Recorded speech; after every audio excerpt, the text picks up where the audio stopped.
خدا ایک ایسی مملکت قائم کرے گا جو تابد نیست نہ ہوگی۔ ہمارے لیے آج کی پہلی تلاوت دانیال نبی کی کتاب، اس کا دوسرا باب، اس کی 31ویں تا 45ویں آیات مقدسہ۔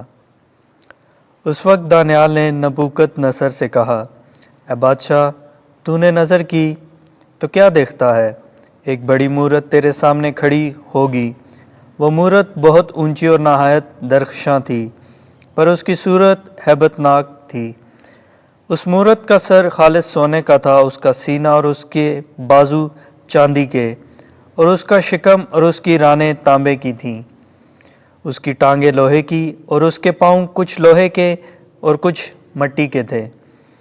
اور جب تو دیکھ رہا تھا تو ایک پتھر ہاتھ لگائے بغیر ہی پہاڑ سے کٹ گیا اور مورت کے پاؤں پر لگا جو لوہے اور مٹی کے تھے، اور انہیں ٹکڑے ٹکڑے کر دیا۔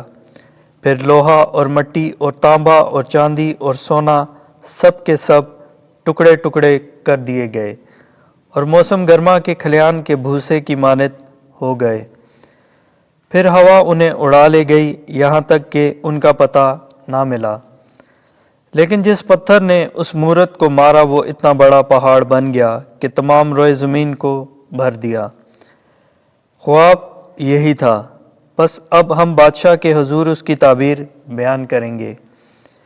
تو ہی اے بادشاہ، تو بادشاہوں کا بادشاہ ہے، جس کو آسمان کے خدا نے سلطنت اور طاقت اور حکومت اور شوکت بخشی ہے، اور جہاں کہیں بنی نوع انسان سکونت پذیر ہے، اس نے میدان کے چرندے اور ہوا کے پرندے تیرے ہاتھ میں دے دیے ہیں، اور تجھے ان سب کا حاکم بنا دیا ہے۔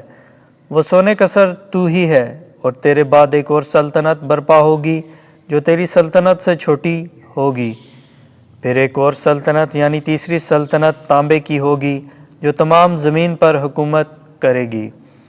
اور چوتھی سلطنت لوہے کی مانند مضبوط ہوگی، کیونکہ جس طرح لوہا سب کچھ توڑ ڈالتا اور ریزہ ریزہ کر دیتا ہے، اسی طرح وہ سب کچھ توڑ ڈالے گی اور ریزہ ریزہ کر دے گی۔ اور جو تو نے دیکھا اس کے پاؤں اور انگلیاں کچھ کمہار کے مٹی کی اور کچھ لوہے کی تھیں، بس اس سے یہ مراد ہے کہ وہ سلطنت منقسم ہوگی۔ اس میں لوہے کی قوت تو ہوگی، کیونکہ تو نے دیکھا ہے کہ چکنی مٹی کے ساتھ لوہا ملا ہوا تھا۔ پر یہ جو تو نے دیکھا ہے کہ پاؤں کی انگلیاں کچھ لوہے کی اور کچھ مٹی کی تھیں، اس سے مراد یہ ہے کہ وہ سلطنت کچھ قوی اور کچھ ضعیف ہوگی۔ اور جو تو نے دیکھا کہ لوہا چکنی مٹی سے ملا ہوا تھا، اس سے یہ مراد ہے کہ ان میں سے انسان کے تخم کا اختلاط ہوگا۔ پر جس طرح لوہا مٹی سے میل نہیں کھاتا، اسی طرح وہ بھی آپس میں میل نہ کھائیں گے۔